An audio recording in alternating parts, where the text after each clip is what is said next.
morning, welcome to day 12 of Flossmas. Obviously it's the 12th of December today and I'm here for my little daily video. We're halfway to Christmas.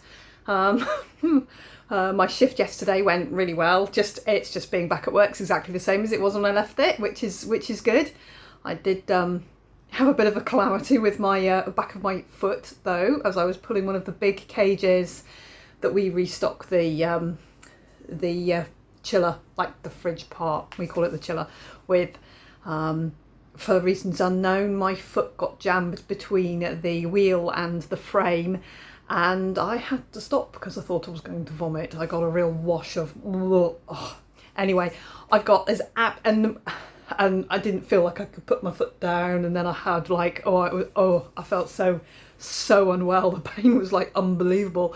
Turns out I've done absolutely nothing. There is nothing wrong with me. I'm slightly tender just below my heel bone on the outside of my foot. There will be a bruise, but my foot works perfectly well. I'm walking without any tenderness. It's just like, why, how did that happen? And why did it hurt so much? I had to take my jacket off. I went so hot. I literally went hot and prickly all over my body, and I just was like, oh. But when I thought I could perhaps maybe put my foot back down again, because I think what I did was really bash a nerve, because I couldn't feel my foot to put it, I knew I wouldn't be able to walk on it until it worked again. Anyway, it came back a couple of minutes, I was right, and it's absolutely fine, and there's nothing wrong with me, except I'm going to have a really big bruise, and it's ever so slightly swollen if you look at it, but it's like not at a working part. It's between it's literally, if that's my heel bone there, it's this piece of soft tissue here, this side of my heel. Who knows? Anyway, absolutely fine. Other than that, that was my only little mishap, and I'm still not quite sure how my foot got sort of stuck there. I think if I hadn't have had boots on, because I wear a lovely pair of boots to work that I bought brand new when I started there, and I've worn every shift since. My dad has just given them a professional polish. He's ex-R Royal Navy, so he's just completely polished them. They look brand new, but they feel like skin. They're just marvellous. Yeah, if I hadn't have had them on, I think I would have had a real flesh torn issue, but my boot just took the brunt, and it just really hurt for just a couple of minutes, and then I felt really sick, and then it was fine. So silly old me. That's one for me to watch where I'm putting my feet, just out of practice, I think. Anyway, that was it. That was the sum total of the excitement of my work. I finished work, I drove home, everything's fine, and yeah. It's later this morning, it's 20 to 12, because yesterday I was ready too early and I literally had a little nap because I didn't know what to do with myself. So I've deliberately waited a bit longer this morning to do my video so that by the time I do this, while it's processing, I can get ready and then I can head off to work, so that's all going to be good. Stitchy wise, not a lot yesterday, and to my alarm, the bit of stitching I did at work yesterday was all wrong and I've had to frog it out. But it was 300 stitches, which is annoying. Also annoying the fact that I've written down all my numbers and left my notebook through there. Right, I'm going to go and get that.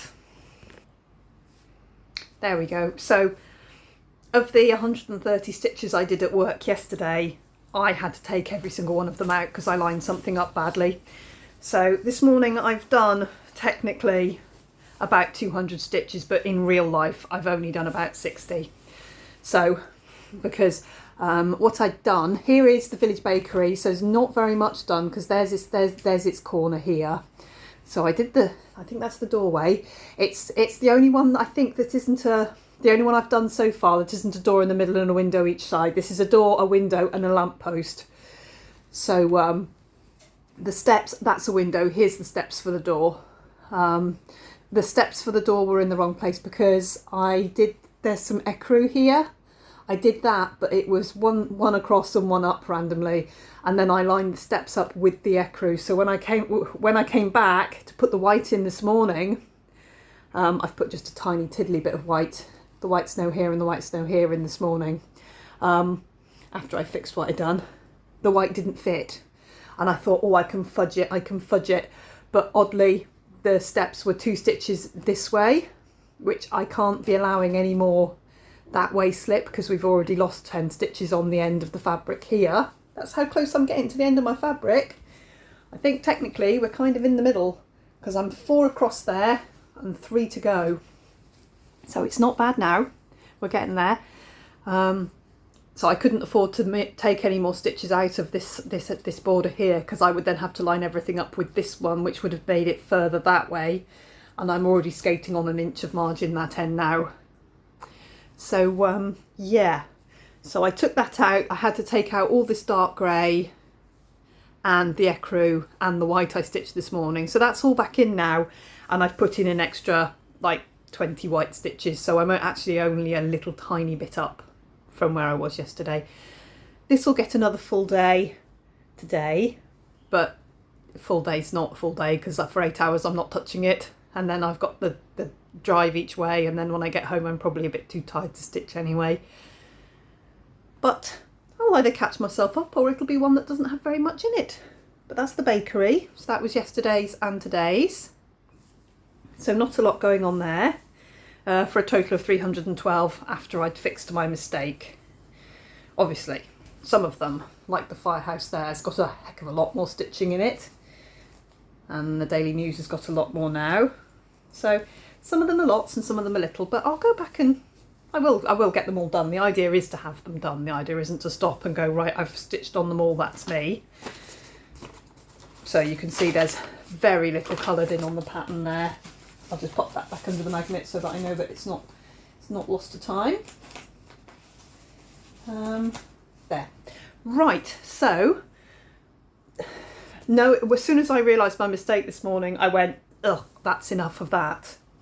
So instead I picked up my Pandemic and I put 600 stitches exactly into it today. So my 100 stitch lengths worked out perfectly this morning, and it is here. So this was the motif. I said, oh, I'll go back and see if I can stitch this motif here. I've put 600 stitches into the motif, and that's going to do me, because I did my sums, and to get to 25%, it's 18.5 something now. To get to 25% next year, I need to do 5,007 stitches. So Pandemic now has, even though my whip go goal will be 25%, it's 5,000, which is the ballpark where I've decided that's okay. So Pandemic is actually going to be the first of my projects, which I'm going to put in a project bag, because I want to put Pandemic in one of my batik bags. I decided to myself, I'm going to put Pandemic in this one. This is going to be Pandemic's bag. I thought, righto, let's just pop it, because this one only has its own threads and itself. So, and it's one of the more delicate ones. You know what? I'm even going to fold it in on itself, because then if any light catches it, because they are vinyl fronted bags, if any light catches it, it's not going to bleach out the threads. Because what I learnt in the summer is the Mrs. Saders silk fades immediately in sunlight, like on exposure to sunlight it fades. So I've got my little extra strands there, and I'm going to pop them into, and then when I empty my big bag of threads and things, when I put everything else in their bags, I should have another pile of threads pre-cut, and I should have 2 balls. There should be 2 balls of hydrangea silk knocking around, which will also go in the bag. So Pandemic is in its project bag. There we go, number 1. I haven't stitched up any more project bags or done any more of the border or anything, because I just didn't quite get to it. I could have done yesterday morning when I was just kicking about, but I was cold and I was kind of ready to go, and I knew I was going to get funny. I knew I was going to get a bit funny when it was time to go to work, so I just thought, eh. So I literally set a timer, laid down, had a little snooze, because I was tired too. And I knew it was going to be a long shift, so that's what I did. So that's that. So in the two goes I've been at Pandemic, I did 1,500 stitches. I did 1,498 and some backstitch. So that's twice I've worked on it, and that's 1,500 stitches. So if I've got 30 days to do 5,000 stitches, it's not that many days really and I did 600 this morning. So if I did a couple of strands here, a couple of strands there, as the month goes on, get towards the end of the month, realise how many more stitches I need to get a wriggle on with, and I should be. I don't see why I can't get these goals boxed off. I need to get my my Advent Christmas tree whip go holder sanded down. I'll see if I can get that done over the weekend because I'm off. I've got one shift today and then I've got 3 more days, and then I've got 47 hours next week. So we'll deal with next week when we get to next week. So also this morning I've put in 174 apparently stitches into my Barbara Anna Christmas is Coming, mostly in this bright goldy tanny colour, goldy orangey colour here. I was working in the lighter of the colours and then I picked up the darker one. I've done all the roofs of all the little village. I've done the pointy bits on the tree, and then the only thing left in this colour, that's the paler of the two. It's 820 and 822 or 830 and 832, I think. I can't, whichever ones they are. But this darker colour here, I just need to take the zigzag up the side like that, and then that's that colour finished. I think this pattern, for reasons unknown, I've got one and then an exact copy here on Pattern Keeper. So 50% is 100%, if you see what I mean, on Pattern Keeper. So I think it's at like 32, which means I'm 64-ish% finished. So that's coming along. That's really good to just pop a couple of stitches in here and there. And because I think it's 32 count, it's quite easy. And it's very, very even weave. It's, it's like art even weave, so it's perfect to just be able to see what you're doing. Okay, so a pandemic's goal's been reached. I've caught myself up with pandemic, so that's great. And it's the first in a project bag. Very happy with that. That can go away until it gets called on Whip Go now, which is lovely. And I've got 2 more projects that I want to get on with and give it, 3 really. Modern Folk Embroidery still looking at me.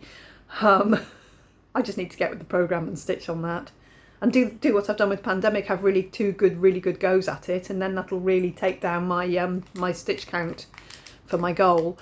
The other 2 is the Shores of Hawkrun Hollow, which I just need to get on with, and my Seasons Girls, my Barbara Anna Seasons Girls, and I think, obviously it's just where I can't reach. 2 seconds. Right, I'm right. I found the other piece of pattern. So it came on 2 A3 sheets with the 2 Seasons Girls on them. So I've done winter. That's that one. That one is not the one I'm looking at. It's the one with the 2 bunnies. There's spring.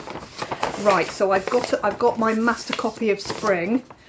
So I'm going to see now if I can get spring finished so that I just have one of the others to stitch in Whip Go, because my card will read finish spring and then stitch either autumn or summer depending on when it comes up in Whip Go. I don't mind which one I stitch. I've set like the time parameter, but I might have to finish this one. So if I try and get her finished before, and there's not a lot really if you look at the winter. So there's the bit below and her feet and the dress and a little tiny bit there. So I've got a little bit to finish here. I've got her dress and I've got the rest. I've done some of the dingle dangles and then her feet. So I've taken pandemic out of my extra Q snap. I'm going to put her in. I'm going to make a working copy of the pattern and mark off what I've already done. Right, Seasons Girls. Oh, see now look, this is going to be a problem for me, isn't it? Picking which bag to use. I'm going to use this. It's just pretty. It's 2 fabrics that coordinate really nicely together. The binding's the same. I'm going to put them in there. So this is what I'll be doing as I whip parade. I'll do the ones that I actually touch now. But when I I think instead of doing, I will do a whip parade, but as I do my whip parade, I'm going to stash in bags and the threads. So I'm going to choose bags and put things away unless I've already bagged them before. So that one can go in there for right now, and I'll make my working copy when the video's doing. So my Seasons Girls are in this one, and Whip Go will be to stitch one full one. So before we get to that, I want to finish her off. So she's good to go. That's lovely. Oh, I like this. But you can see I'm immediately, oh, which bag? I thought immediately I was going to put Pandemic in a batik bag. So I've got a couple of those finished already. So that was easy done. Right.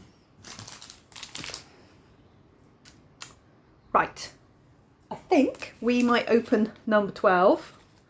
Now I know what's in this one, obviously, because I made them, but it gets a bit muddly because it's been a while since I made them.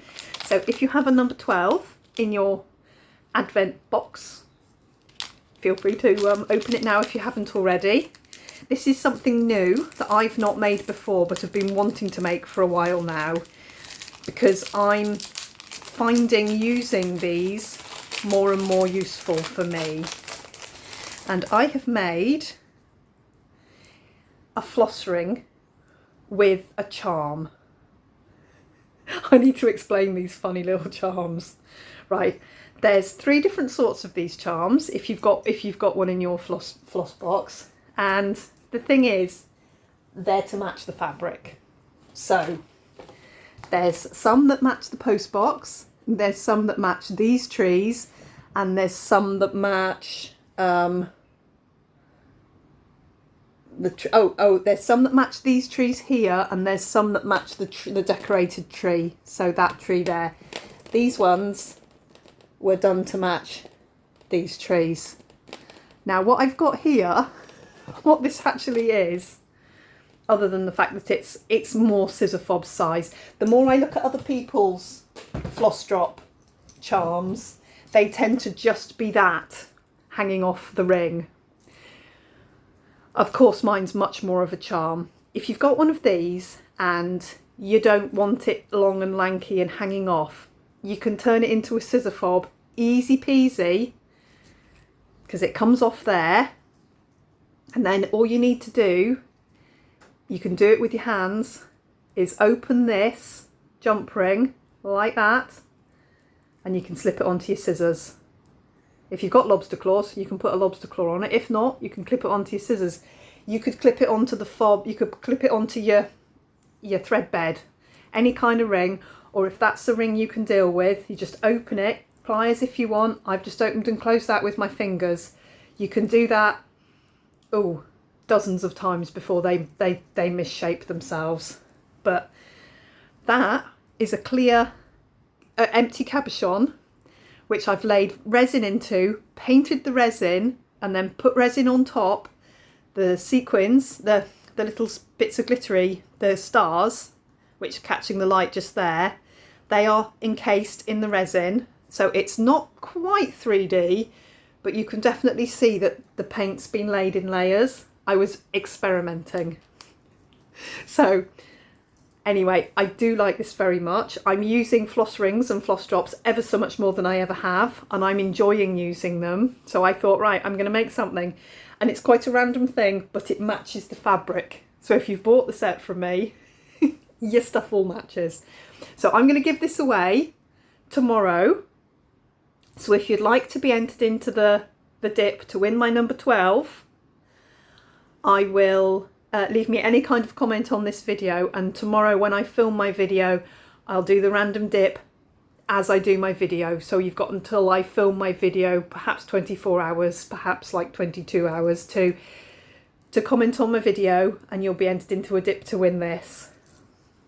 There will obviously be a little bonus gizzy given away with this as well, because yeah, you get it. Right, okay, so that's what you've got. So if you've got one of these, I hope I've explained quite why it looks like the way it does, and that's what I made. And more is more, yeah. So it wasn't just a thing hanging on. I could have done that on the ring and hung it off there, But of course it's me, so you've got charms and bells, and there isn't a whistle on it, but you know. So anyway, that's my number 12. It's a floss ring with a charm, with quite a big dangly charm. So I'll pop that in the drawer. There we go. So that's put a comment on this video and I'll pull it tomorrow on the 13th.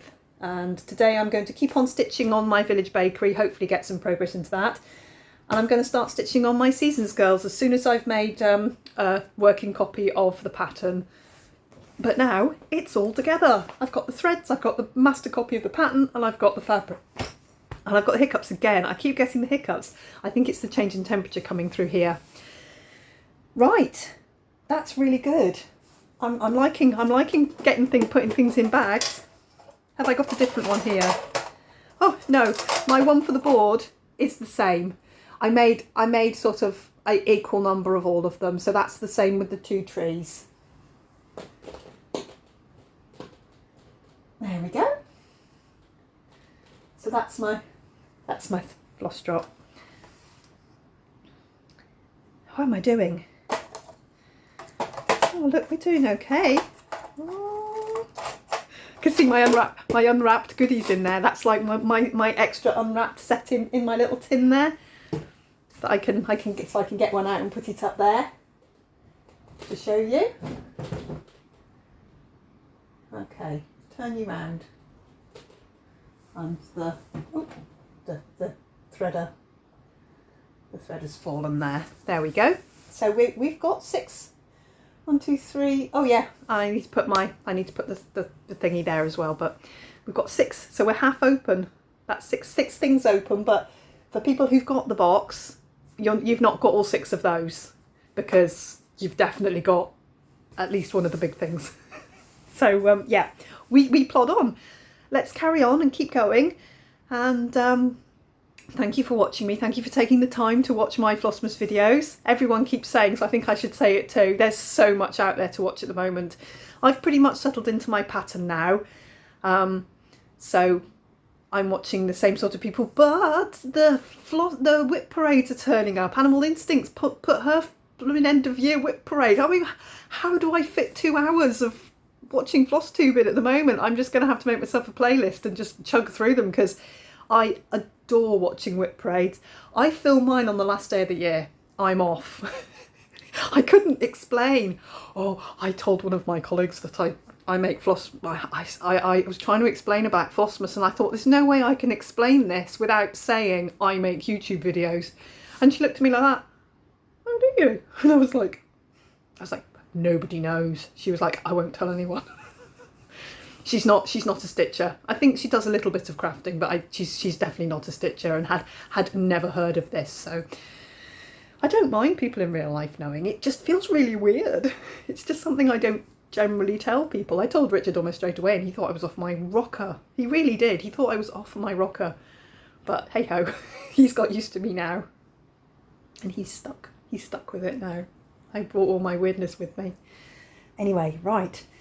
Pandemic's good. It's bagged.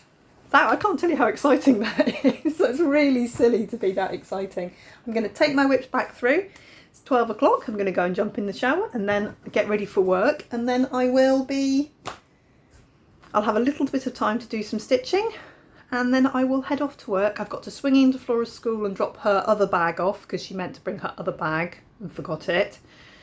So I'll do that on my way into her kids, literally. If I go in that road, I literally drive past, so that's fine. I'll do that on the way to my work. I'll do my late shift. And then I've got Friday, Saturday and Sunday off, which is lovely, which will be, I'm going to do as much wrapping up as I can on tomorrow, because my Amazon order came in 5 boxes. The only thing I forgot to put on the order, I'm sure it was in my basket, but I definitely didn't check it out, was the cables to hold my threads. But that's not a problem. The sale doesn't start until January, so I've got no problems waiting on that and sorting that out later. Right, I will see you all tomorrow, probably around about the same time. Leave me a little comment if you want to be entered into the dip for the weirdness, for my new thing, which is probably a lot danglier than you need it. But you can turn it into whatever you want. That's the thing. I absolutely don't mind if you think, look, this is a scissor fob. This isn't really to hang off a floss ring. It's going to get all tangled up. That's something I didn't think of. It's going to get all tangled up in the floss, isn't it? So by all means, if you get one of those, hoop it off the ring, use your ring for floss, and stick it on a pair of scissors or a zipper pull or something. You just open the ring. You can do it with your fingers if you've got good grip. If not, little pair of pliers, just, and then clip. Make sure you line the two bits of wire back up neatly, because if you leave it like that, it'll constantly fall off. So just nice and tight, nip it together, and you're good. Make it usable. Why did I not think that might get tangled up terribly in floss? I need to use one and see how annoying I've made something. Right guys, I'll see you tomorrow. Have a really good day. Yeah, bye-bye. And then I totally forgot what I meant to say. I had a message yesterday saying that the Needleminder of the Month Club had not turned up in Australia. Now, I did post them very late, but they have been in the system nearly 3 weeks. So anybody who watches me and is in my Needleminder of the Month Club and has postage outside the UK, like I post it to America or Australia, can you let me know if you've got it? Because now I'm panicking, because the UK customs forms changed. I think I probably told you about it, but the customs form has changed, and I found a different post office, and the man said he would take care of all of it for me. I've got all my proofs of postage. They should be in the system, but if for any reason the customs form's not being done correctly, they might be being held. They're absolutely posted, they're on their way, but these were ones Lizzie painted. So they're really good, and I really hope everybody. So if you're outside the UK, can you let me know if you've received it? I'm not going to send out the invoices yet for December's, because I need to know that the post is working before I contemplate taking money off anyone.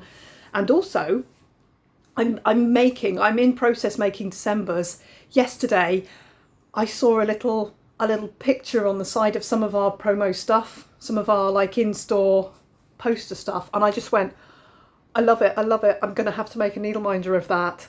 So that's probably going to be, it's probably going to be December's Needleminder of the Month Club. So I'm going to go and take a little picture of the little, it's just a little drawing, but it is so cute, and I can see it as a cute little needleminder. So I might be changing it up completely anyway, but I'm not going to send out the invoices to abroad until I know the post is getting through, because I'm getting a little bit like, oh crikey, what if they're not getting through? It's just the customs form changed, and it's all, the codes have all changed and everything. So it's just, I'm a little bit panicky, because I think it should have got there by now. So let me know. And I completely forgot to say, but that's a little aside anyway. I'm targeting that at a very few people there, but I don't want your things to not get there. And is the Canadian post strike still going strong? Are they still holding all the post hostage? Let me know. Anyway, guys, I'll see you tomorrow. Bye bye.